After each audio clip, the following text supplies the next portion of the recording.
मग आज कसे आहात सगळे? छान आहे. ना छान. ऐकू येत नाही. छान आहेत. छानच आहोत फक्त अजून पण. काल पण छानच होतो, आज पण छानच आहोत फक्त. काल एवढं शिकवलं त्याचं कुठे गेलं? कसे आहात? काल काय शिकवलं? कुणी विचारलं आपल्याला कसे आहात तर काय बोलायचं? मस्त आहे. अजून? आहे. स्वस्त आहे आणि जबरदस्त आहे. Very good. एकच शिकले वाटतं, बाकी कोणी शिकले नाही. हो का? असं म्हणायला पाहिजे मला की लाजताय बोलायला. ह्यात काय लाजायचं? कसे आहेत विचारलं, नॉर्मली कोणी विचारतं काय ग कशी आहेस? आपण काय लाजतो बोलायला? की विचारात पडतो आपण? ओके. दोन्ही हात मोकळे सोडायचे आणि बोलायचं, मी स्वस्त आहे, मस्त आहे, जबरदस्त आहे. काय मला सांगत नाही आहात, स्वतःच्या सबकॉन्शियस माइंडला सांगत आहात. स्वतःसाठी सांगायचंय, माझ्यासाठी नाही. जबरदस्त आहे. Okay, very good. छान. तर आजचा आपला टॉपिक आहे रेकी म्हणजे काय, रेकीचे 5 तत्व काय आहे, रेकीचे वैशिष्ट्य काय आहे, कॅरेक्टरिस्टिक्स ऑफ रेकी.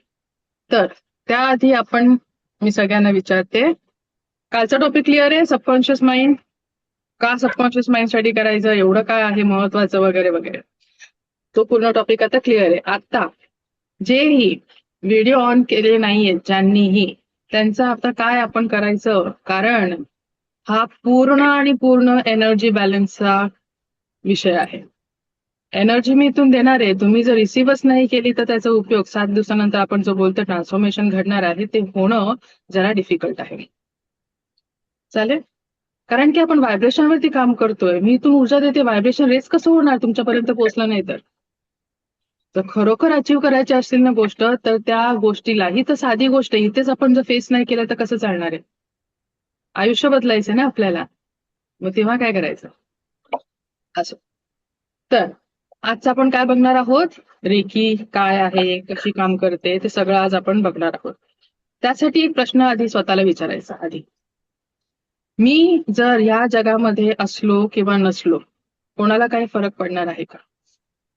नाही. हे उत्तर खरं आहे ना? नाही. हम्म. मग इतरांचा विचार किती करायला पाहिजे आणि किती नको, ते कोणाच्या हातात हवं?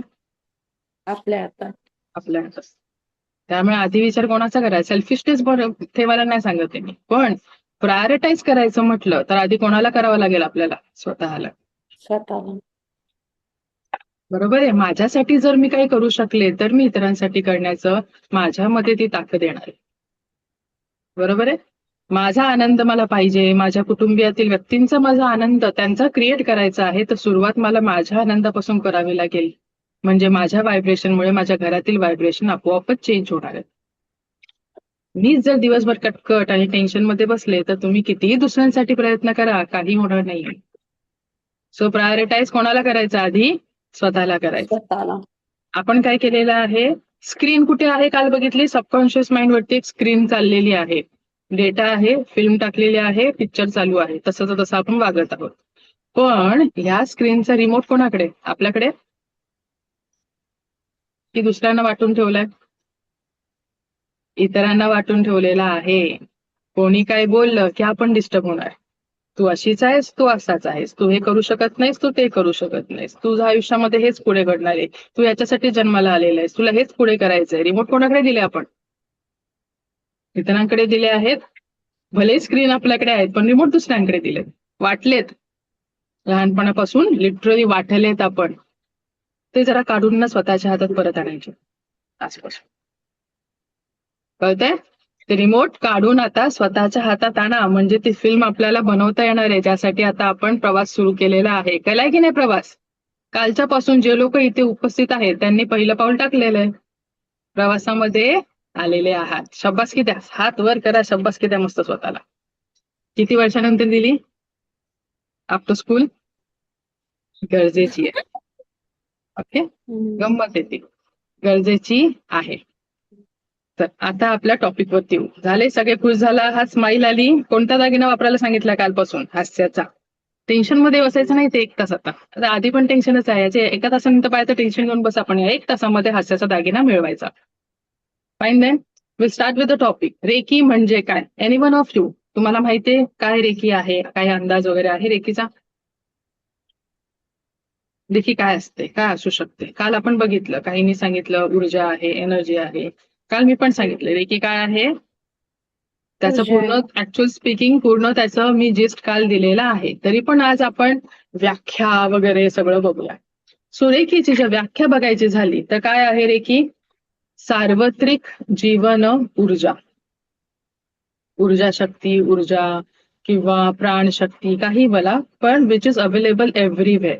या ब्रह्मांडाची ऊर्जा जी सर्वत्र अवेलेबल आहे आणि ती काय म्हणून काम करते आपल्यासाठी? एक जीवन ऊर्जा, प्राण ऊर्जा म्हणून काम करते. That is recce.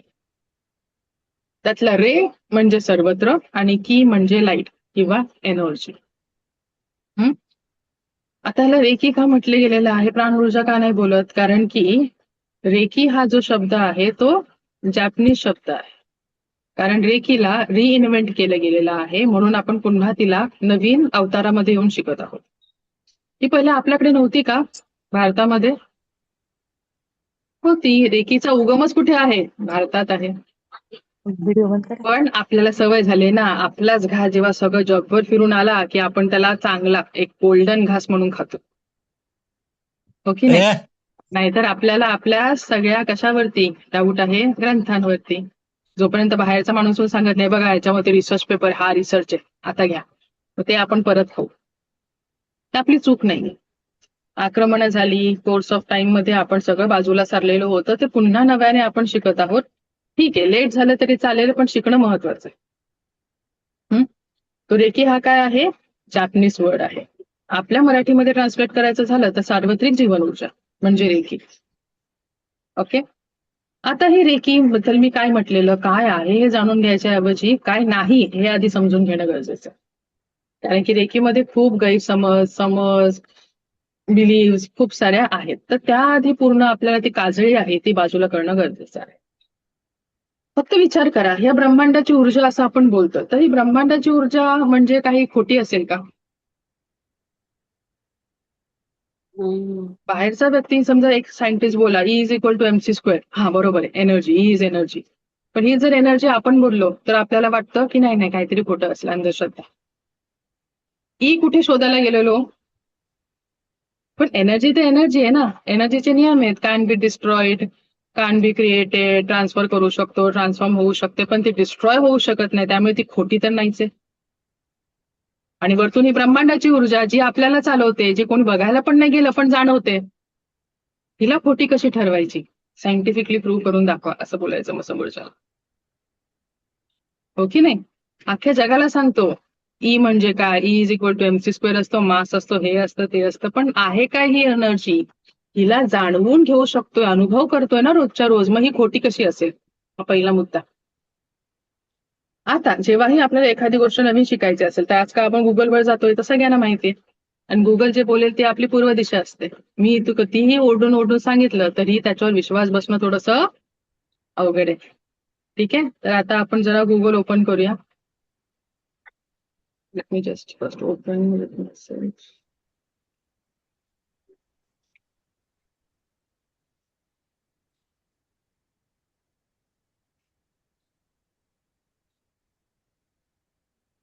Can you see the screen now? Screen दिसते?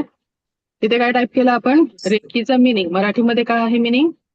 ही काय आहे? जपानी ऊर्जा उपचार पद्धती आहे, हिलिंग एनर्जी, हिलिंग टेक्निक आहे, जिचा अर्थ सार्वत्रिक जीवन ऊर्जा, युनिव्हर्सल लाईफ फोर्स. इंग्लिशमध्ये करायचं झालं तर युनिव्हर्सल लाईफ फोर्स. इथे जरा इमेजेस बघूया. Life force. Okay, universal life force. आता आपण बघूया रेकी इन हॉस्पिटल्स. हॉस्पिटलमध्ये यूज होते का रेकी? होते? दिसते? रिसर्च सेंटर्स आहेत, उपयोगात आणली जाते? जाते. AI ची इमेज जाऊ देत, बाकीचे इमेजेस बघा. आणली जाते? ओके. जर ही ऊर्जा अजून आपण बघू थोडस काय टाईप करू. इंडिया नको आहे, आता प्रगत राज्य देश बघू आपण.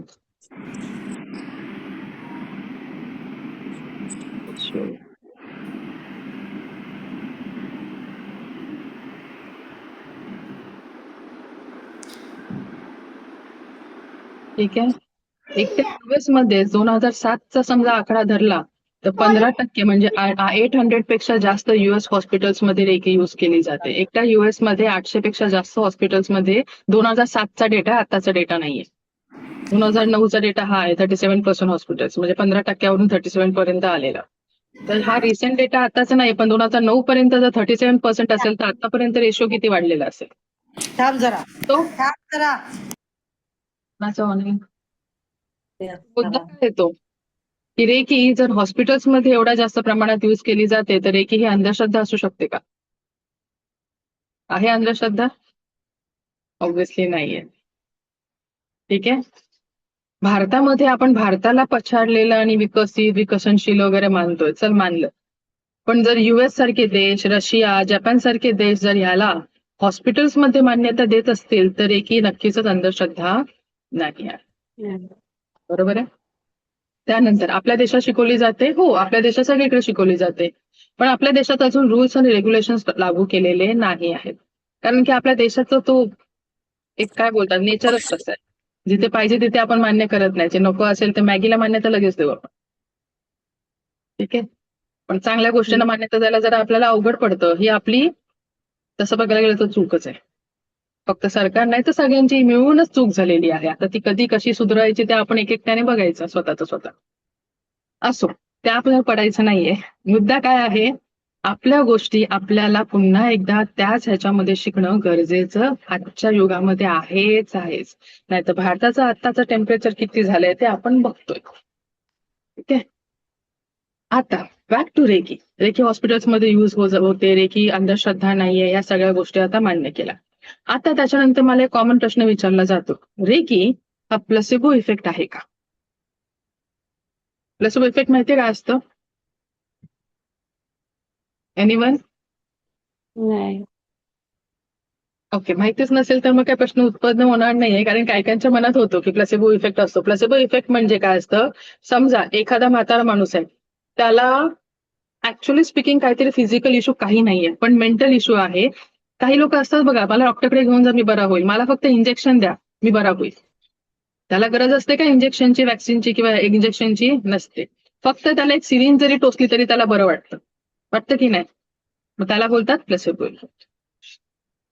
मग लोकांना वाटतं की जेव्हा रेकी दिली जाते तेव्हा पेशंटला असं वाटतं की अरे माझ्यावरती काहीतरी थेरपी केली जाते, काहीतरी ऊर्जा मला दिली जाते आणि मी बरा होईल.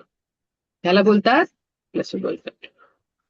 पण रेकी कुठे कुठे काम करते? रेकीचा सगळ्यात चांगला मुद्दा कोणता आहे माहितीये का? रेकी ना एखादा रेकी हिलर आपल्या जागच्या जागी बसल्या बसल्या या जगामध्ये कोणत्याही कोपऱ्यात असलेल्या वस्तूला, व्यक्तीला किंवा वास्तूला कोणालाही हिलिंग देऊ शकतो. हा पहिला मुद्दा. आणि रेकीमध्ये समोरच्या व्यक्तीला गरज नाही की माहिती पाहिजे की त्याच्यावर थेरपी केली जाते. जर त्या व्यक्तीला माहितीच नाहीये तर प्लेसिबो इफेक्ट कसा येणार? आणखी एक, रेकी सगळ्यात जास्त कुठे यूज केली जाते? जेव्हा क्रिटिकल कंडिशन्स असतात, लोक आयसीयू मध्ये असतील, कोमामध्ये असेल, तेव्हा जेव्हा हिलिंग दिली जाते तेव्हा त्या माणसाला माहितीच नाहीये, तो शुद्धीतच नाहीये. प्लेसिबो इफेक्ट कसा आणायचा? व्यसन सोडवण्यासाठी रेकीचा उपयोग होतो. आता ज्याला व्यसनाधीन आहे त्याला काय सांगणार, थांबा मी तुझे व्यसन आता सोडवते रेकीचं, उद्यापासून आपण सेशन चालू करू? नाही. त्याला न सांगता आपल्याला सोडवायची आहे. मग तो प्लेसिबो इफेक्ट कसा येणार हा प्रश्न आधी आपल्याला विचारणं गरजेचं आहे. ठीक आहे. सो हा पण मुद्दा तिथे क्लिअर झालाय की ही अंधश्रद्धा नाहीये, की एनर्जी खरी आहे आणि तो प्लेसिबो इफेक्ट नाही आहे. ठीक आहे, इथपर्यंत क्लिअर. आता भारतामध्ये शिकवली जाते, हो विविध माध्यमातून शिकवली जाते. आपल्यासारखे कोर्सेस अवेलेबल आहेत, ऑनलाईन आहेत, ऑफलाईन आहेत. त्याच्यानंतर कवी कुलगुरू कालिदास युनिव्हर्सिटी आहे, त्याच्यामध्ये योगा आणि नॅचरोपॅथीच्या अंडर रेकी हा एक टॉपिक तिथे विषय म्हणून शिकवला जातो. नेक्स्ट आहे सनराइज युनिव्हर्सिटी आहे, तिथे MSc इन रेकी अवेलेबल आहे. आणि खूप साऱ्या ग्लोबल युनिव्हर्सिटीज आहेत, ग्लोबल आपल्या इंडियन नाही, युनिव्हर्सिटीज आहेत ग्लोबल ज्या इंडियामध्ये आहेत, जे PhD इन रेकी प्रोव्हाइड करतात. ठीक आहे. त्यामुळे तसं बघायला गेलं तर रेकी ऑफिशियली शिकवली जाते. फक्त आत्ता कुठे आपल्याला व्हिडिओज आणि पॉडकास्टच्या माध्यमातून त्याचा प्रचार होताना आपल्याला दिसत आहे, कारण की लोक ह्या पुन्हा स्पिरिच्युअलिटी आणि ह्या सगळीकडे वळत आहेत. पुन्हा बॅक टू त्या झिरो ग्राउंडवरती आपल्याला येत आहेत की आपलं मूळ आपण फाइंड आउट करायला सुरू केली आहे, कारण की ती गरज लागली आता आपल्याला. ओके, इथपर्यंत कळलं आहे जपानी. आणखी एक रेकीमध्ये एक गैरसमज आहे. What I missed in early 15 me I network issue. आता 15 मिनिटाचं मी रिव्हिजन नाही पुन्हा करू शकत आहे. व्हिडिओ शेअर केला जाईल उद्यापासून, व्हिडिओज बघून घ्या. ठीक आहे.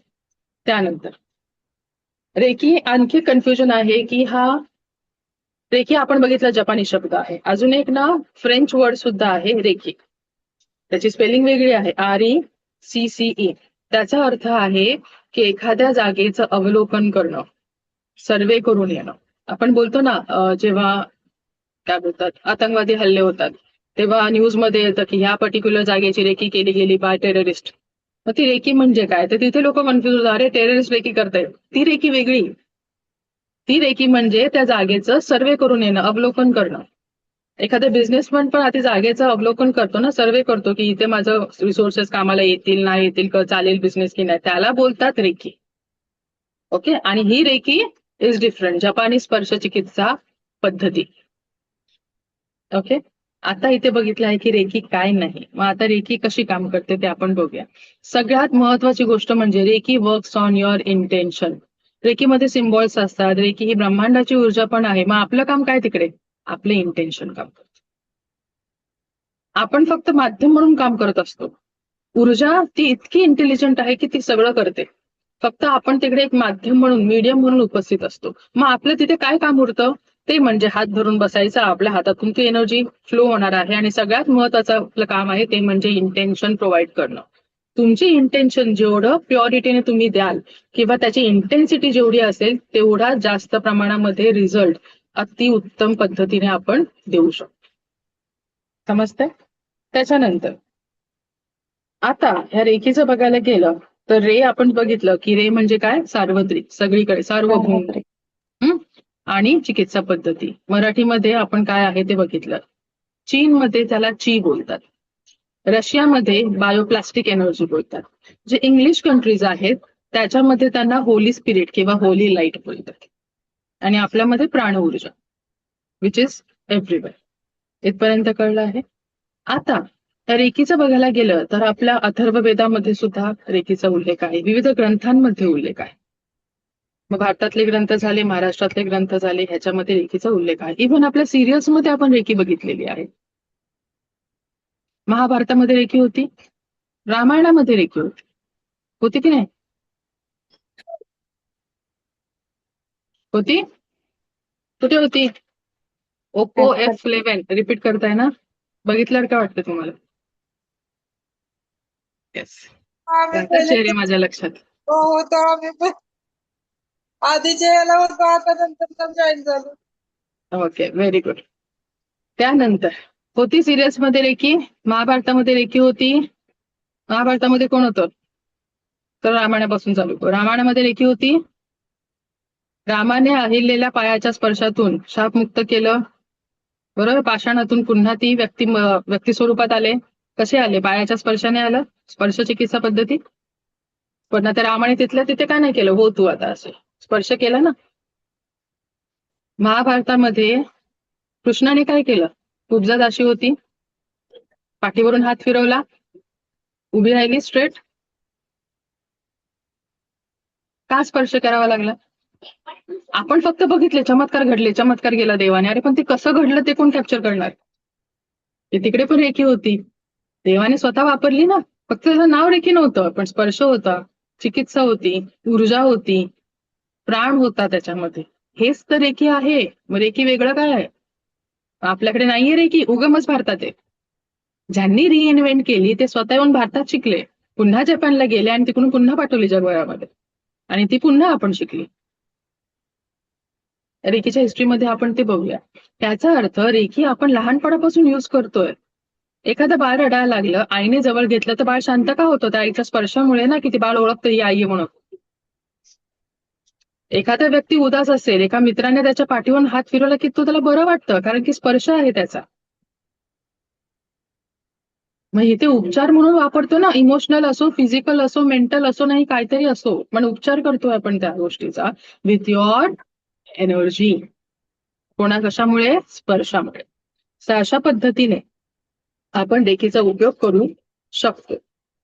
देवाला पण अवतारी घ्यावा लागला ना. तुमच्यावर उपचार जरी करायचे असेल, या पृथ्वीवरती काही काम जरी करायचं असेल, तर देवाला ऍक्च्युअल मध्ये यावं लागतं ना मग अवतार घेऊन. डायरेक्ट वरच्या वर चक्र का नाही फिरवत देव? मग आपल्याला पण कोणतं तरी माध्यम लागेल जर आपल्याला हिलिंग अचीव्ह करायची असेल. मग ते एकनाथांच्या घरी विठ्ठलाने येऊ दे ना, तर जनाबाईंच्या घरी येऊ देत, पण देव येतो एवढं नक्की आहे. आपली पात्रता तेवढ्या लेवलला नेणं तेवढं महत्वाचं आहे. ओके, आता आपण बघूया अट्युनमेंट म्हणजे काय. रेकीमध्ये मी म्हटलं शक्तिपात दिला जातो, तर आपला प्रश्न सगळ्यांना पडला असेल ना, शक्तिपात एक्झॅक्टली असतं काय? शक्तिपात हे एकदम सिम्पल सेंटेन्स मध्ये किंवा ह्याच्यामध्ये मी सांगण्याचा प्रयत्न करते. आपण जेव्हा जन्माला येतो, हे ऐकलंय का कोणी? सोहम वगैरे ऐकलंय? म्हणजे काय होतं, आपण जेव्हा गर्भामध्ये असतो तेव्हा श्वास चालू असतो, तेव्हा स्वतःची ओळख असते, तेव्हा आतमध्ये बाळ बोलतो सोहम सोहम सोहम, ओंकाराचा जप, सोहमचा जप. जसं बाळ बाहेर आलं, कॉर्ड डिस्कनेक्ट केली, नाळ कट केली, त्याच्यानंतर तो बोलतो कोण? मी. कोहम कोहम कोहम. ओळख कोणी दिली? स्वतःची. आई वडिलांनी दिली, समाजाने दिली, अख्ख्या जगाने दिली, पण मला माझी ओळख काय माहित नाहीये. म्हणजेच काय, त्याच्याशी असलेलं कनेक्शन तुटलं गेलं. या मायेमध्ये जेव्हा आलो, अपेक्षा, आशा, आकांक्षा, वॉट एव्हरचे काय आहे, परिस्थिती आली, आपण फेस केलं, सगळं झालं, त्याच्यामुळे हे कनेक्शन हळूहळू ब्लर होत गेलं किंवा काही काहींचं तुटलं पण गेलं. आहे, चेतना आहे म्हणजे चालू आहे, पण तेवढं स्ट्रॉंग कनेक्शन आता नाही आहे, त्यामुळे ओळखच पुसली गेलेली आहे. आता ते कनेक्शन जर मला पुन्हा प्रस्थापित करायचं असेल, हा तुटलेला फ्लो पुन्हा मला जॉईन करायचा असेल, म्हणजेच काय, तो प्रवाह मला सुरळीत करायचा असेल, तर त्यासाठी काय लागते मग? शक्तिपात. That is your attunement. समजतं? एखाद्या पाईपलाईन मध्ये जर कचरा अडकला असेल, जेव्हा तो ब्लॉकेज दूर केला जाईल, तर पाणी फ्रीली फ्लो होणार आहे की नाही? That is known as your attunement, किंवा त्याला आपण शक्तिपद बोलू शकतो. म्हणजे तुटलेला प्रवाह पुन्हा सुरळीत करून देणं. आणि त्याच्यासाठी माध्यम कोण बनणार? Reiki master healer, reiki grand master. ठीक आहे. सो रेकी ग्रँड मास्टरचं काम काय आहे? अट्युनमेंट देताना आम्ही माध्यम बनतो तुमचा तो प्रवाह सुरळीत करून देण्यासाठी. पण ती एनर्जी कोणाची आहे? नळातून पाणी आलं तर पाणी नळाचं की सागराचं? सागराचं, त्या नदीचं. सागराचं. म्हणजे रेकी ग्रँड मास्टरची ती ऊर्जा आहे का? नाही, आम्ही फक्त माध्यम. ऊर्जा कोणाची? ब्रह्मांडाची. समजतंय? आणि ही ऊर्जा तुमच्यामध्ये मग ती सुरळीत प्रकारे काम करायला लागते. याला बोलतात अट्युनमेंट. कोणतंही अट्युनमेंट असो, रेकीचा असो किंवा कोणत्याही पद्धतीचा शक्तिपात असो, शक्तिपाताचा मिनिंग हा आहे. ओके, अशा पद्धतीने स्वतःची ओळख परत निर्माण करायची आणि स्वतःमध्ये अस्तित्व असलेल्या त्या एनर्जीला आपल्याला ऍक्टिव्हेट करायचं आहे. लेवल 1 नंतर जी ऊर्जा आहे ती 10% ऍक्टिव्हेट होते. किती टक्के? 10%. 10%. लेवल 2 ला गेल्यावरती इट बिकम्स 40%. किती? 40% ऍक्टिव्हेट होणार. आणि लेवल 3च्या शक्तिपातानंतर ती 100% ऍक्टिव्हेटेड असते. स्टेप बाय स्टेप ऍक्टिव्हेशन त्या ऊर्जांचं केलं जातं. Starting with 10%, then 40% and finally 100% in level 3. आणि मग रिझल्ट सुद्धा त्या पद्धतीने चांगले, म्हणजे आधी 10% ऊर्जांनी काम करणं, मग तसे रिझल्ट येणार. 40% आणि 100% जेव्हा मास्टर हिलर तुम्ही बनता, तेव्हा तुमची ऊर्जा काय असते? 100% ऍक्टिव्हेटेड असते. म्हणून रिझल्ट सुद्धा त्याच पद्धतीने येत असतात. ओके, तर इवन गौतम बुद्ध रचित जो कमलसूत्र ग्रंथ आहे, त्याच्यामध्ये सुद्धा रेकीचा उल्लेख आढळतो. आताचे सेलिब्रिटी सुद्धा रेकीचा उपयोग करतात. हेमा मालिनी इंटरव्ह्यू मध्ये सांगितलं म्हणून तिच्याबद्दल माहिती आहे, ते जग जाहीर आहे, पण बाकीचे लोक सांगत नाही याचा अर्थ यूज करत नाही असं नाहीये. बरोबर आहे? मग आपल्याला कोणी अडवलंय? आपला विचार. त्यामुळे त्याला जरा आपल्याला आता चांगलं घासून चांगलं करायचं आहे. आता पूर्वी जेव्हा, आता मी बॅकग्राऊंड मुद्दामून सांगते, पूर्वी जेव्हा जंगलातून, वनांतून जेव्हा साधू संत किंवा महर्षी हे सगळेजण फिरायचे ना, प्रचार आपला जे काय आहे धर्माचा वगैरे वॉट एव्हर ते करण्यासाठी फिरायचे, तेव्हा काय जागोजागी जंगलामध्ये वैद्यकीय सेवा, हॉस्पिटल्स, क्लिनिक्स वगैरे एस्टॅब्लिश होते का तेव्हा? मग तेव्हा काम काय करत असेल? रेकी. कोणच आजारी पडायचं नाही का तेव्हा? असं नाहीये ना. तेव्हा काम काय करायचं? रेकी, मंत्र, आयुर्वेद. ओके, आयुर्वेद करायचा, करणारच, नो डाऊट. आयुर्वेदामध्ये काय प्रश्नच नाही. पण मला सांगा, ज्यांनी कोणी आयुर्वेदाची पुस्तकं लिहिली असतील, ज्यांनी कोणी स्टार्टिंगला पण आयुर्वेद सुरू केला असेल, त्यांना नॉलेज कुठून आलं? वरतून आयुर्वेदाचं पुस्तक डायरेक्ट आलं नाही ना छापून. मग त्यांना तो डाउनलोड कुठून आला, असं आपण एकदम मुळावर प्रश्न का नाही विचारत कधी. लहानपणी मला प्रश्न विचारायचा, हे आलो कुठून, हे असं का, हे असं का. तर तेवढी क्युरिओसिटी कोणत्या विषयामध्ये पाहिजे हे पण महत्वाचं आहे. नको तिथे क्युरिओसिटी वाढवून फायदा नाही. तो अतिविचार ओव्हर थिंकिंग होणार. चांगल्या ठिकाणी विचार करायचा आणि मग आपलं त्याच्यावरती रिसर्च केला तर त्यातून काहीतरी निष्पन्न होणार आहे. ह्याचा अर्थ काय, कुठेतरी त्यांनी सबकॉन्शियस माइंड लेवलवरती ट्रेनिंग घेऊन ते सगळं नॉलेज अक्वायर केलं ना, मग त्याच्यातून रेकी आली किंवा रेकीच्या साह्याने केलं. त्याच्यातून मग बाकीच्या कोणत्या पॅथी आल्या, मग तिथे आयुर्वेदिक म्हणा, उनानी म्हणा, होमिओपॅथी म्हणा, आत्ताचं ॲलोपॅथी बोलूया, त्याच्यानंतर ऑल्टरनेटिव्ह थेरपीज बोलूया. पण ह्याचा उगम ज्यांनी केला असेल स्टार्टिंगला, त्यांचा नॉलेजचा डाउनलोड त्यांच्यापर्यंत आला कसा, हा मेन मुद्दा आहे. नाड्या परीक्षण करतो, पण आतमध्ये नाड्या कशा आहेत, कशा दिसतात, किती आहेत, किती लाखो आहेत, करोडो आहेत की हजारो मध्ये आहेत, त्या कुठून कोणत्या ऑर्गन मध्ये जातात, त्याचे लेयर्स किती, हे कसं कळलं त्या व्यक्तीला. हात लावून की बिना हात लावता. दृष्टीमध्ये तेवढी पॉवर आली ना, त्यांच्या चक्रांमध्ये तेवढी पॉवर आली ना, की बिना हात लावता पण बघू शकताय आतमध्ये काय चाललंय. ती ऊर्जा आहे, तिला पकडा. हे नाड्या वगैरे नंतर बघू ना, मग त्यात दिसणारच आहे तुम्हाला आरामात. रेखीमध्ये बिना हात लावता उपचार करतो, मग त्याला प्रॉब्लेम काय हे सुद्धा बिना हात लावता बघा ना. समजतंय आपण कसल्याबद्दल बोलत आहोत, आपण किती डीप लेवलवरती जाणार आहोत, किंवा रेकीमध्ये एक्झॅक्टली काय केलं जातं. ओके, हे मी तुम्हाला इनडायरेक्टली त्याचे फक्त एक झलक देत आहे की कुठे कुठे केव्हा केव्हा यूज केली गेली आणि तिचा काय काय उपयोग करण्यात आला होता आणि आता केला जातोय सुद्धा. ओके, आणि बाकीच्या थेरपी सोबत आपण रेकीला कम्पेअर नाही करत आहे, पण हे जर ब्रह्मांड हाच एक मूळ आहे. आता ह्याच्यातूनच सगळं निर्माण होणार आहे, उलट नाही होऊ शकत आहे. ह्याच्यातून ब्रह्मांड नाही सुरू होऊ शकत आहे. आपण ब्रह्मांडाचा पार्ट आहे किंवा आपल्यामध्ये ब्रह्मांड आहे, दॅट इज ओके. पण आपल्यापासून ब्रह्मांड सुरू झालं असं नाहीये. शेवटी स्त्रोत तोच आहे ना. मग तुम्ही काही कोणती पॅथी घ्या, एक माणूस घ्या, अॅनिमल घ्या, काहीही घ्या, मग रेखीचा अर्थ काय आहे, ब्रह्मांडीय ऊर्जा. अजून काय असतं ह्याच्या पलीकडे अजून तुम्ही आपण कुठे जाऊ शकतो. म्हणजेच आपण मुळावरती काम करतो आणि आपण मुळाला धरलं तर आपल्याला सगळं अचीव करता येऊ शकतं. हा रेखीचा मूळ अर्थ आहे, किंवा गाभार्थ बोलतात, गाभार्थ आहे. ग्रंथ वाचतोय पण त्या ग्रंथाचा अर्थ कसा कळतो आपल्याला, शब्दांवाईज. त्याचा गाभार्थ नाही कळत, कारण की ती भाषा एन्कोडेड असते. ज्ञानेश्वरी एकदा वाचली की लगेच कळते का गीता वाचल्यावरती? नाही, ती एन्कोडेड भाषा आहे. तिला जरा कोडिंग त्याची आपल्याला हे करावी लागते. ती करण्यासाठी मग तेव्हा साधना वगैरे दिली जाते, तो पाठ वेगळा जाऊ दे. रेकीमध्ये काही मोठ्या साधना बिधना करायच्या नाहीये. एकच प्रॅक्टिस दिलीच आहे, लेवल 3 ला, ती सगळ्यांसाठी उपयोगात येते. ठीक आहे, म्हणजे स्वतःच्या ॲबिलिटीज वाढवण्याच्या हिशोबाने बोलते. हा आताच्या सिलेबसचा पार्ट नाही, मी आउट ऑफ सिलेबस सुद्धा मग कधी कधी बोलून जाते. तर आता जे काही केस स्टडीज असतात किंवा कोणत्या प्रकारच्या केसेस सॉल्व्ह केल्या गेल्या, कशी सॉल्व्ह करायची वगैरे, त्या लेवल 1 मध्ये आपण डिस्कस करत नसतो. ते लेवल 2 आणि लेवल 3 ला डिस्कस केलं जातं.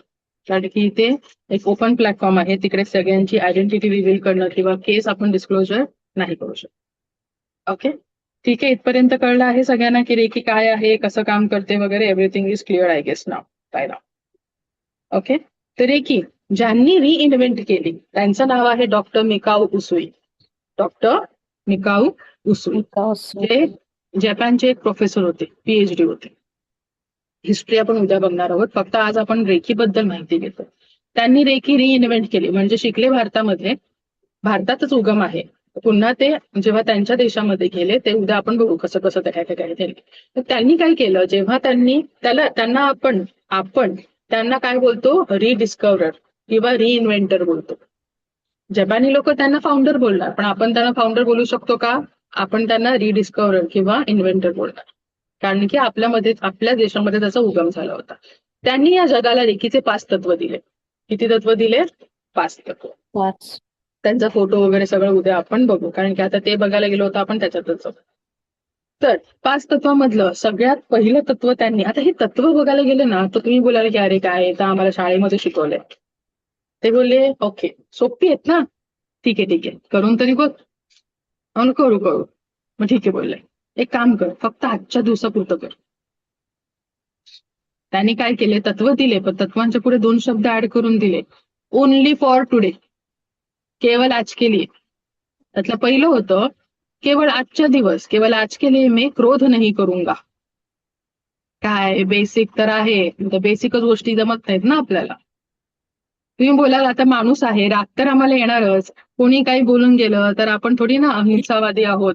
कोणी सांगितलं अहिंसावादी व्हायला नका. एक सोपं टेक्निक आहे त्याच्यावरती. एक तर आपल्याला माहितीये, क्रोध करून द्वेष करून कोणाला नावं ठेवून ना त्याचं भलं होणार आहे ना आपलं भलं होणार आहे. हे तर खरंय. मग त्याच्यातून आपलं भलं कसं करून घ्यायचं ते आपण बघूया आज. तर न्यूट्रल राहू शकता, पण न्यूट्रल राहणं थोडं डिफिकल्ट होणार. काही ना काहीतरी भावना उत्पन्न होणारच आहेत, कारण की येणार ना, फिलिंग आहेत आपल्याकडे. त्याच्यासाठी एक टेक्निक देते. ती टेक्निक ऍक्च्युली ना रेकीच्या 2nd आणि 3rd लेवलला शिकवली जाते. त्या आपल्या ज्या बाकीच्या टेक्निक्स किंवा एसओपीज असतात त्याच्यातली एक स्टेप आहे ती, जी एंडिंगला करायची असते.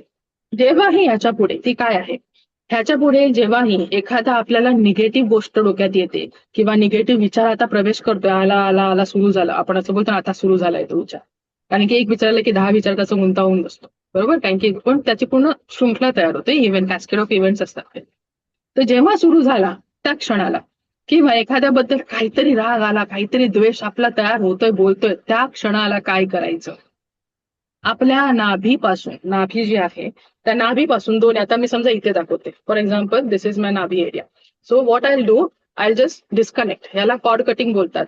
डिलीट डिलीट डिलीट किंवा कट कट कट बोलायचं, असं करायचं, delete delete delete cut cut cut.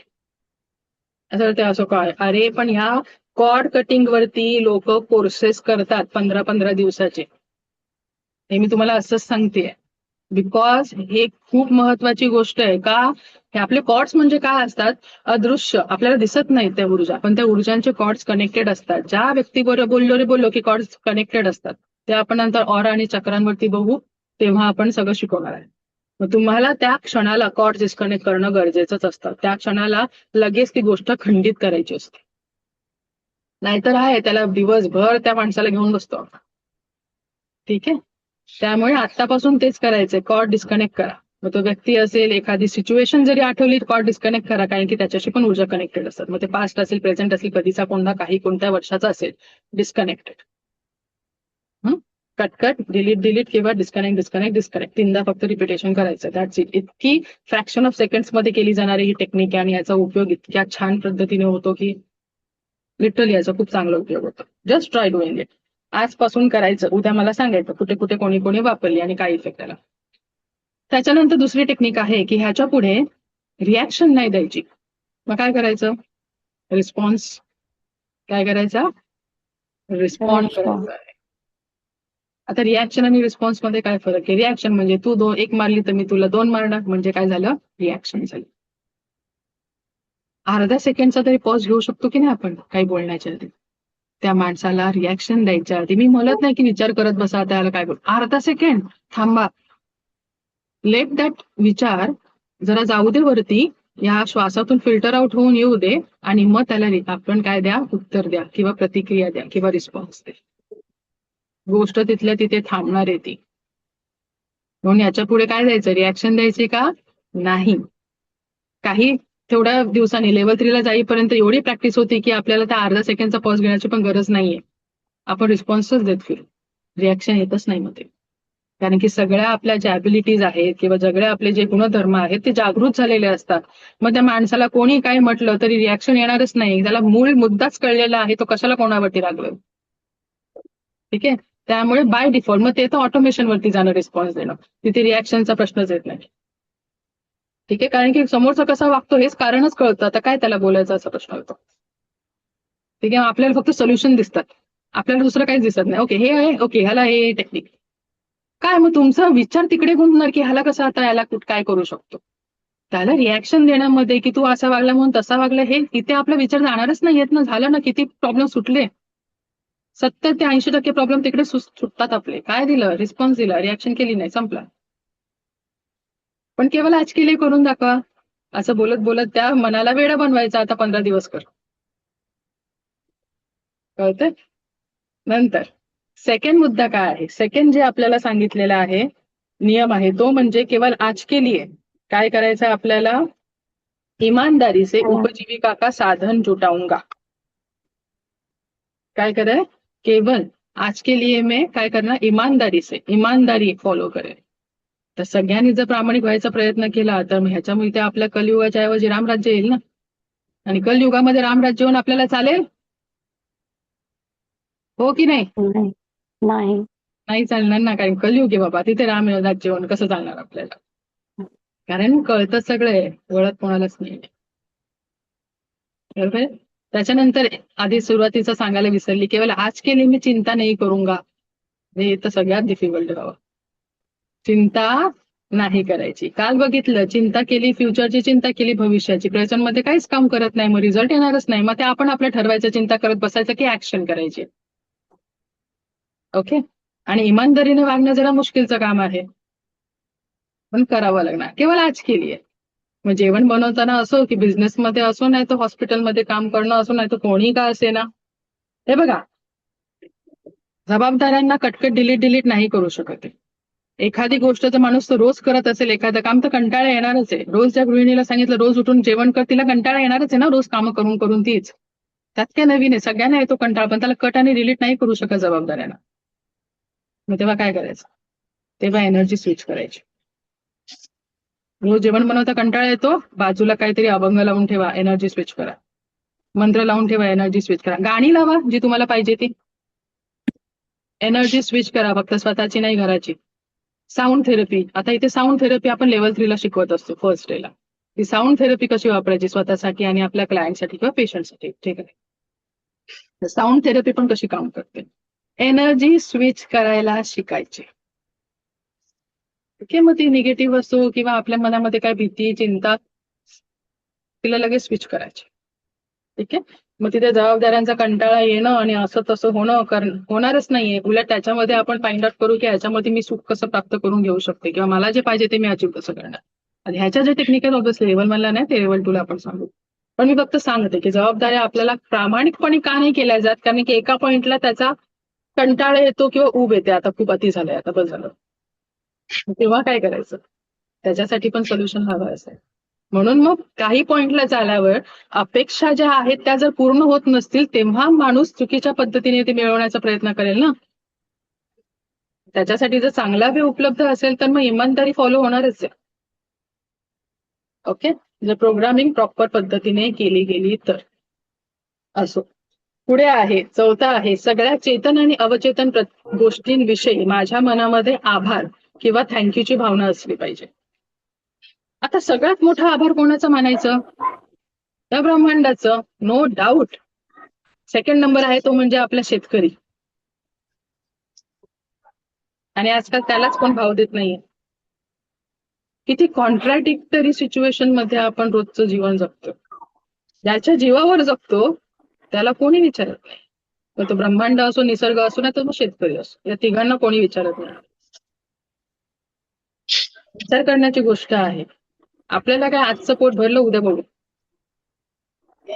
आपलं भरून ठेवूया, मग या जगामध्ये नंतर थोड्या वर्षांनी काही होऊ दे. आपल्याकडे भरून ठेवलेलं आहे ना, बस झालं. कोरोनामध्ये काय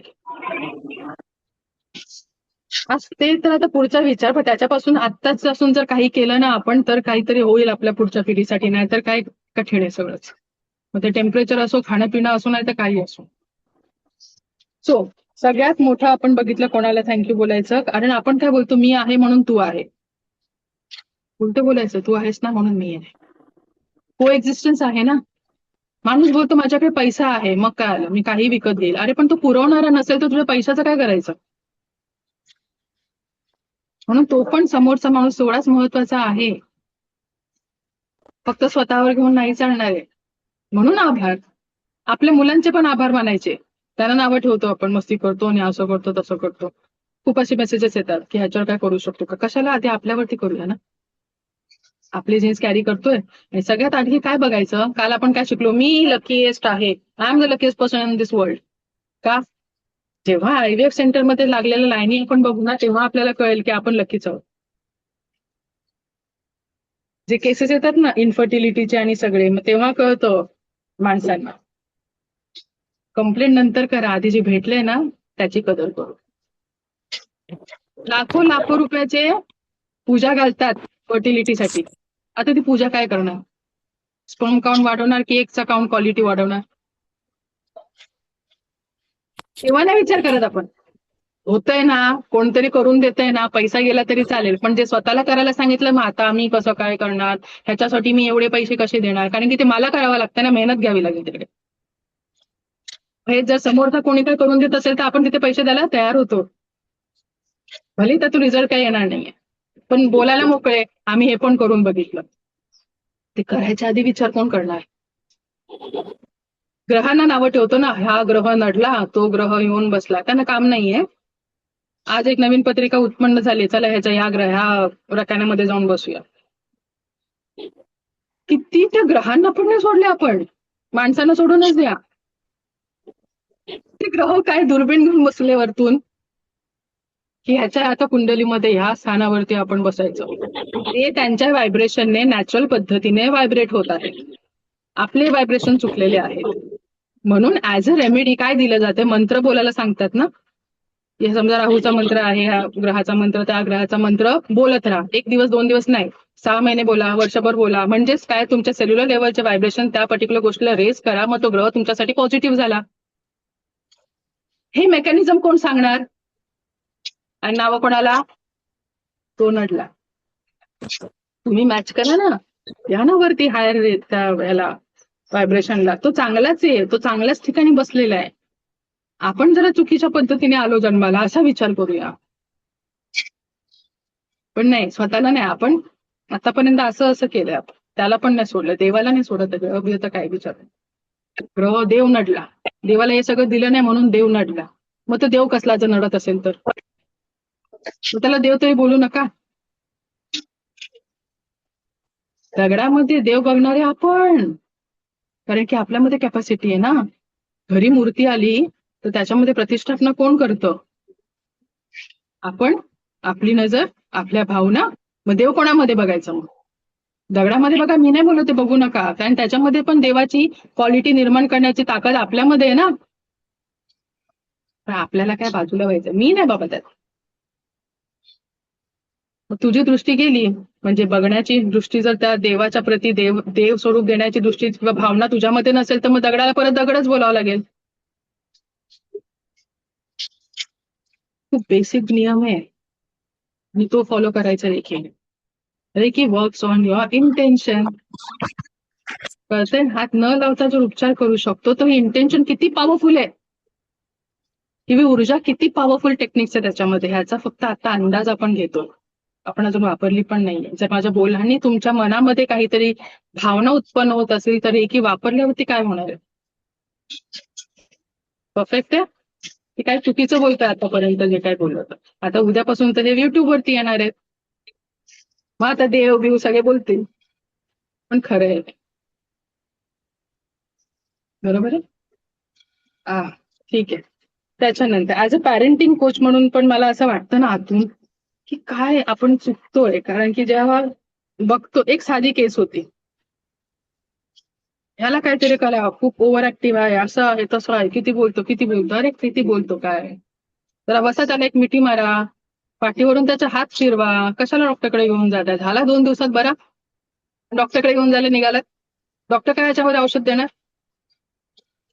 त्याला किती मिनिटं पाहिजे होते तुमचे? 5 मिनिटं आईचे, 5 मिनिटं वडिलांचे.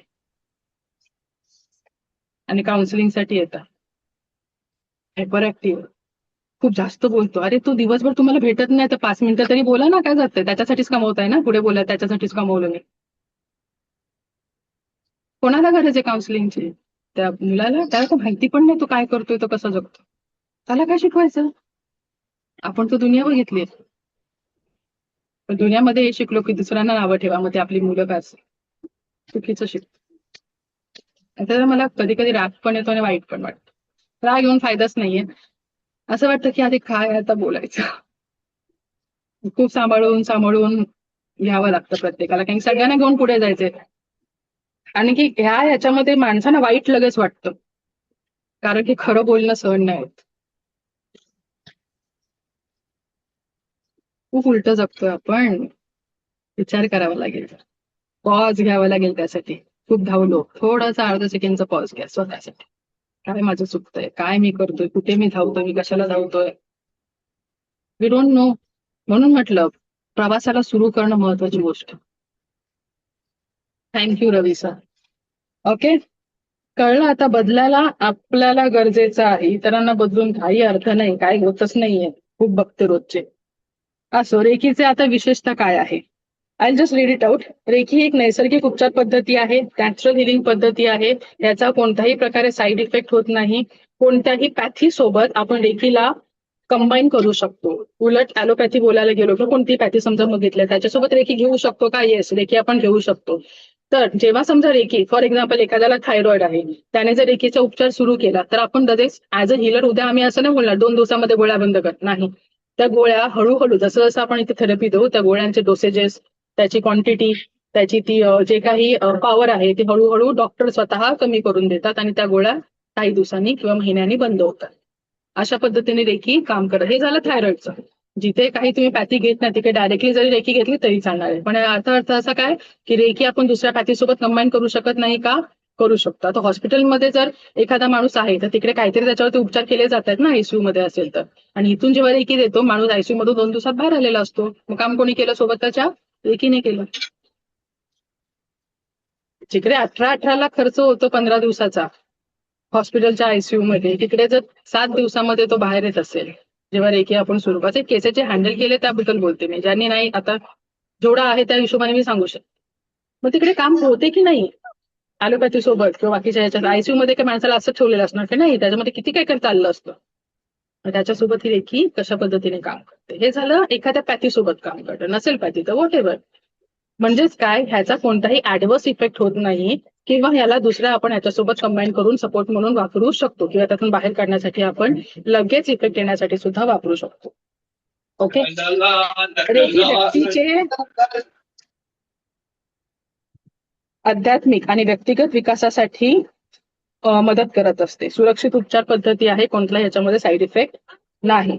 ओके, पण रेखी ना लेअर वाईज काम करते. जिथे इमर्जन्सी आहे तिथे इमर्जन्सी पद्धतीने त्या टेक्निक युज केल्या जातात. जिकडे आपण मुळासकट काढायची एखादी गोष्ट, डिसऑर्डर असेल, डायबिटीस असेल तर 2 दिवसामध्ये नाही बरा होणार. त्याला थोडं आपल्याला मुळासकट काढणं गरजेचं आहे. कारण की आतापर्यंत आपल्याला काय पॉपअप करायच्या गोळ्या सप्रेस करून ठेवायचंय, पण रेखी सप्रेस नाही करत. रेखी मुळावरती लेअर वाईज काम करते. ते आपण ऑरा आणि चक्रा वेळेस बघू कशी लेअर वाईज जाते. रेखी काय नाही हे आता आपण बघूया. रेखीला कुठलाही धर्म, पंथ किंवा वर्ग नाही.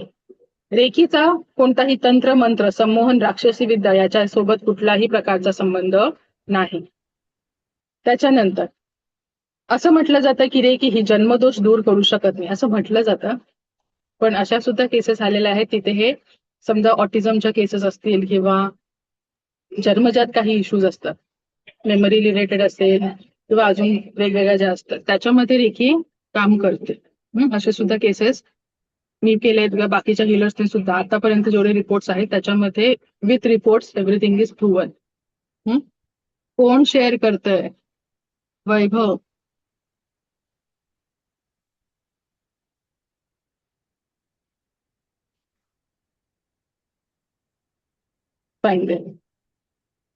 त्याच्यानंतर रेखी मृत्यू नाही टाळ सकती. रेखी मृत्यू नाही टाळ सकती म्हणजे काय? जर त्या माणसाकडे वेळ नाही, आता प्रत्येक जो आला तो जाणारच आहे, बरोबर आहे. त्यामुळे आपण तिकडे इंटरफेअर नाही करू शकत. पण जेव्हा आपण रेखीच्या प्रॅक्टिसेस करतो आपल्याला कळत असतं की त्या माणसाकडे वेळ आहे की नाहीये, त्याची वेळ अजून आली की नाही आली. नसेल आली तर तिकडे आपण त्याला मदत करू शकतो. समजा आयसीयूचे केस आहे तिथे आपण मदत केली जाते म्हणजे ऑब्व्हियसली आपल्याला माहिती आहे की तिथे काम करणार आहे, त्याच्याकडे टाइम आहे, अजून पुढचा दिवशी वेळ आलेली नाहीये. यू कॅन गिव्ह तिथे. आणि मग जेव्हा रिव्हर्ट होतो ती केस म्हणजेच त्याच्यामध्ये रेखी आपण दिली गेलेली आहे, तिकडे आपण इंटरफेअर करतो म्हणजे आपण त्याला मदत करतोय. काही कुठे जाऊन आपण इंटरफेरन्स नाही करत. पण जेव्हा एखाद्याची वेळ आलीच आहे मग तिकडे रेखी द्या नाही तर अजून काहीतरी द्या, पण ती वेळ आली आहे तर आली आहे. कळतंय? कारण की ती प्रकृतीच्या हिशोबाने त्या माणसाला जाणं तर आहेच ना, अमर नाही कोणाला बनवू शकत. हे एवढं. त्यानंतर अगर कोई व्याधी हससे ज्यादा बढ़ गई हो तो रेखी मदत नाही करती. आता हे म्हणजे काय? हे पण फक्त बोललं जातं. पण काही काही गोष्टी जेव्हा त्या 3rd लेवलचा किंवा अशा पद्धतीचे जे केस, फक्त मी त्या चुकीच्या व्याधींचे नावं घेत नाही कारण की ऊर्जांचं हे आहे, तुम्हाला समजू शकतं जर मी डिग्रीचं बोलत असेल म्हणजे कोणत्या व्याधीबद्दल बोलते मी. त्या केसेसमध्ये सुद्धा 100% रिव्हर्ट झालेल्या केसेस. ठीक आहे. त्यामुळे ह्या सुद्धा आता पॉसिबल होत आहेत आणि याचे रिपोर्ट सुद्धा आहेत. त्याच्यानंतर शस्त्रक्रियेनंतर काढून टाकलेले अवयव नवनिर्मिती त्याची केली जात नाही, हे तर ऑब्व्हियस आहे, आपण शंकर भगवान नाहीये. की एखादा ऍक्सिडेंटने अवयव गेला किंवा जन्मचा जर अवयव नाहीये तर त्याची रिजनरेशन आपण नाही करू शकत. आपण काही गोष्टीला हेल्प करू शकतो ग्रो होण्यासाठी, पण अवयव नसेल तर तिकडे नवीन अवयवाची नवनिर्मिती नाही आपण करू शकत, हे तर ऑब्व्हियस, कारण की ती प्रकृती आहे. रेखी स्वतः प्रकृती आहे, त्याच्या प्रकृतीच्या अगेन्स्ट ती जाणार नाही. ओके. पण बाकीच्या केस आपण शारीरिक, भावनिक, मानसिक, आध्यात्मिक किंवा कोणत्याही लेवलच्या समस्या असतील तिथे आपण रेखी हुशार वापरू शकतो आणि 100% रिझल्ट त्याचे आलेले आहेत. मग रेखी फक्त शिकून होणार का? ती वापरावी लागणार आणि त्यासाठी आधी स्वतःवर काम करावं लागेल. एकच मिनिट हा.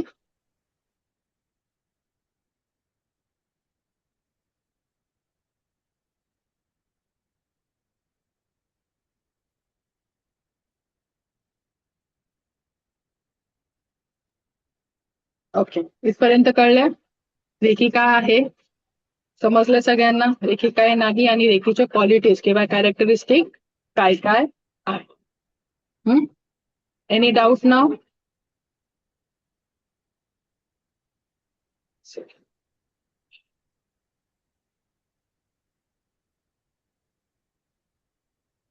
इनफर्टिलिटीसाठी हो, infertility cases also can be handled by reiki. ते वेगवेगळे इनफर्टिलिटीसाठी पण वेगवेगळे फॅक्टर, AMH लेवल असेल तर काय असेल आणि काय वेगवेगळे, PCOD असेल काय, त्या डिपेंड्स की कोणता फॅक्टर किंवा कोणत्या कशामुळे झालेला आहे त्याच्यावर करून AMH लेवलचे वगैरे महिन्याभरामध्ये 21 दिवसामध्ये असे रिझल्ट आलेले. ओके. कालचा जो आपला पाठ राहिलेला, as we have 5 minutes more so will complete that. Addiction म्हणजेच व्यसन, व्यसनासाठी जे मगाशी म्हटलं रेखी विल वर्क. त्याच्यामध्ये वेगवेगळ्या टेक्निक दिल्या जातात, कोणत्या कशासाठी कोणती टेक्निक वापरायची ते आपण आता व्यसनावाला जे आहे ते आपण लेवल 2 ला शिकवत असतो. Okay, can you see the PPT now? Yes. Yes. तो डॉक्टर मसारू एमोटो यांनी काय केलं, अफर्मेशन जे आपण काल बघितलं त्याच्यावरती ऑलरेडी त्यांनी प्रयोग केलेले आहेत. So it is been proven. काय आहे की त्यांनी एक डॅम होता, धरण होतं फुजिवारा, तिकडून टेस्ट ट्यूब मध्ये थोडस पाणी घेऊन आले आणि त्या पाण्याला अफर्मेशन दिल्या. कसलं? लवचं दिलं. अफर्मेशन म्हणजे आपण काही तिथे विचार करू शकतो, प्रार्थना म्हणा काही म्हणा. जेव्हा 5 ते 7 मिनिटं अफर्मेशन दिलं गेलं तेव्हा त्या पाण्याचे जे मॉलिक्युलर स्ट्रक्चर होते ते अशा पद्धतीने चेंज झाले. तर affirmation works, yes it works 100%. जेव्हा त्याला मायक्रोवेव्ह सोबत एक्सपोज केलं गेलं, आपण तो 24 तास कोणत्या ना कोणत्या गॅजेट समोर बसलेला असतो, तेव्हा त्याचं मॉलिक्युलर स्ट्रक्चर अशा पद्धतीने बिघडतं. पण जेव्हा त्याला अफर्मेशन पुन्हा दिलं जातं तेव्हा अशा पद्धतीचे सुंदर काय बनतात, मॉलिक्युलर स्ट्रक्चर बनतं. मग आपण तर 70% पाण्याने बनलेलो आहोत, मग आपल्यावरती अफर्मेशन काम नाही करणार का? डेफिनेटली करणार. ओके. त्यांनी फक्त पाण्यावरती नाही तर फूडवरती पण केला. तर शिजवलेला भात 3 बरण्यांमध्ये भरून ठेवलेला, त्याच्यावरती एकीला न्यूट्रल ठेवलं, तिला काही भावना दिल्या नाही, कोणत्याही प्रकारचे अफर्मेशन प्रोव्हाइड नाही केले. एकाला त्याने जाणून बुजून द्वेषाची भावना दिली आणि पहिल्याला लवची भावना दिली. ज्याला न्यूट्रल ठेवलेलं तर त्याच्या नॅचरल पद्धतीने हळूहळू तो डिसइंटिग्रेट व्हायला लागला, खराब व्हायला लागला. ज्याला जाणून बुजून द्वेषची भावना दिली तो लवकर खराब व्हायला लागला, त्याला बुरशी पकडली. पण ज्याला लवची भावना दिली तो मात्र ह्या नॅचरल प्रकृती त्याची जे काही प्रक्रिया होती त्याला सुद्धा याने ओलांडलं, तो प्रिझर्व झाला. हे तर डेड मटेरियल आहे ना, शिजून 4 दिवस ठेवलंय त्याला. मायक्रो ऑर्गॅनिझम असेल ती गोष्ट वेगळी, मग आपण तर जिवंत माणसं, मग आपल्यावरती काम नाही करणार का ही गोष्ट? ती करते. रेकी पण काम करते याचा अर्थ. ओके, समजतं इथे, म्हणजे everything is been proven here. Yes Pramita बोला. मॅम तुम्ही रेकीचे 5 तत्व सांगितले, पण 5वं तत्व काय आहे रेकीचे? फर्स्ट चिंता नहीं करूंगा, हा, क्रोध नाही करूंगा. नंतर दुसरा क्रोध नाही रिॲक्ट. करूंगा, सगळ्यांच्या हा. प्रती आपली आदराची भावना. नेक्स्ट काय होतं? सजीव निर्जीव या सगळ्यांना ग्रॅटिट्यूड. एकच मिनिट हा.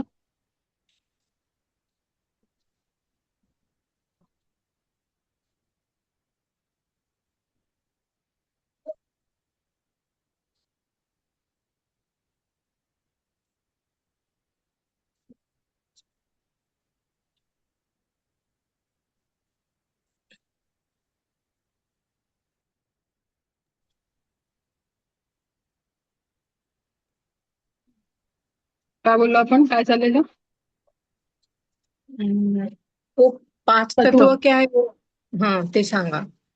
फोर्थ वॉज काय होतं, इमानदारी से उपजीविका का साधन.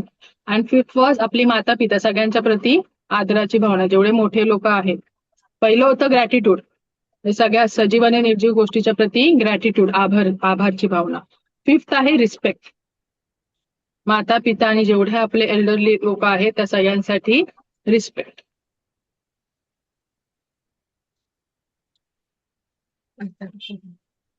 ओके. आता रिस्पेक्ट म्हणजे फक्त मोठ्या लोकांना द्यायचा का? नाही, रिस्पेक्ट मग प्रत्येकाचा. माता पिता हे फक्त बोलायला आहे, आपल्यापेक्षा लहान असेल तरी रिस्पेक्ट द्यावाच लागणार, कारण की आपल्यामध्ये कंडिशनिंग काय झाले, मोठ्यांना रिस्पेक्ट द्या, मोठ्यांना. अरे लहानांनी काय केलंय, त्यांना पण डोकं आहे, त्यांच्या मतांना पण कदर करा, हे नाही शिकवलं जाते. आणि ह्याच्यामुळे मग ते बंड होणार, मग मुलं ऐकत नाही, हे ऐकत नाही, ते ऐकत नाही, कारण की आपल्याला कंडिशनिंग काय झाली आहे, मोठ्यांचं ऐक, मोठ्यांचं ऐक, तुला काय येतंय, तू अजून जग नाही बघितले, आम्ही एवढे पावसाळे बघितले, हे जे फिक्स आहेत ना आपले, ह्याला जर आपण प्रिकन्सिव्ह नोशन्स बोलतो किंवा लिमिटिंग बिलीव्ह आहेत, त्याच्यातून बाहेर पडणं गरजेचं आहे. ठीक आहे. मोस्टली मराठी आता एक सेकंड, आता इथे मराठी बोल, ही लिंक पाठवू शकतो. मग या देशाला नाही पाठवू शकत, स्टेटला नाही पाठवू शकत, पाठवू शकतो आरामात, माहितीच नाहीये पाठवायची कशी. ठीक आहे. निसर्ग सुद्धा वाचवू शकतो रेकीच्या माध्यमातून. जर एखादं आपण बोलतो प्लांटला जर कोमेजत असेल आणि त्याला रेखी देऊन तो प्लांट छानपैकी उमलतो, तर ह्या निसर्गातली झाडं काय वेगळी आहेत का? वाचवा ना आपण, त्यांना का नाही वाचवत रेखीच्या साह्याने? आपल्याला माहिती नाहीये ना, पण दुसऱ्यांसाठी पण काहीतरी केलं पाहिजे, निसर्गासाठी पण काहीतरी देणं लागतो, ह्याला सर ग्रॅटिट्यूड बोलतो आपण. म्हणून रेकीमध्ये पहिलं हे पण शिकवतो आपण की निसर्गाला हिलिंग रोज पाठवा, मगच ग्राउंडिंग होणार आहे. नाही तर ग्राउंडिंग कसली, आपण बोलतो नाही आम्ही खूप ग्राउंडेड आहे, मग ग्राउंडेड असं काय करतोय, काहीच नाही करत आहे. असं नाही, ग्राउंडेड आहे तर काहीतरी करणं, ही उत्पन्न तरी झाली पाहिजे भावना. ठीक आहे. एनी क्वेश्चन न, कोणाला काही डाऊट? की बाबा मी सगळं छान शिकवते असं मी मान्य करते. रेकी ही जीवनशैली आहे असं म्हणू शकतो. येस, रेकी प्रत्येक क्षणाला बोलतो, सांगते आपल्याला की असं चाल, असं वाग, हे बरोबर आहे, ते चुकीचं आहे. ओके. त्यामुळे थँक्यू जयश्री मॅम. रेकी आता मला जे रोजचे मेसेज येतात, लोक ज्यांना भावना अनावर झालेल्या असतात, ज्यांना पटापट टाईप नाही करतायत, ते लिहितात नोटबुक वरती, त्याचा फोटो काढतात आणि पाठवतात. का? त्यांना टाइमपास करतायत, त्यांचा वेळ जास्त झालाय? नाही, काहीतरी कुठेतरी जीवनामध्ये रोजचा आनंद घेता येते. असे रोजचे मेसेजेस येतात, पण तेवढ्या मेसेजेस वाचायला पण मला वेळ नसतो. माझी टीम वाचते, जे इम्पॉर्टन्स असतात ते मला दाखवतात वगैरे. पण हे का करतात? जेव्हा इंग्लिशच्या बॅचेस वगैरे असतात तेव्हा ऑब्व्हियसली इंग्लिश हिंदीतून काय लिहिलं, मॅम अभि तो मजा आ रहा है.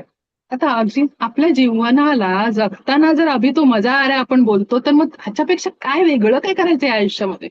प्रत्येक क्षणाला मजा घ्यायची ना, काही नको, रिलॅक्स पाहिजे, टेन्शन नाही ना, पैसा आहे, सगळं आहे आता, असं जगायचे ना. नाही तर आपला हाय तोंड पाडून बसले 12 वाजले, काय मजा आहे मग? हसा जगा. एक केस होती लास्टला बॅचला मी शेअर केली 11-1च्या, कारण की त्याच दिवसाची केस होती म्हणून. आता बघते, एक सेकंड, मला रेकॉर्डिंग थांबवलंय. मी उद्या करूया, आपण उद्या डिस्कस करूया, कारण की आता अजून याच्यामध्ये 5 मिनिटं जातील. माझा आता नेक्स्ट लेवल 2चा बॅच आहे, लेवल 3ची बॅच आहे. ठीक आहे. सो आता काही डाऊट नाहीयेत कोणाला? So shall we stop here now? उद्या भेटू with the next topic. Thank you so much. Okay, मी सगळ्यांना धन्यवाद. थँक्यू. Wish you tomorrow.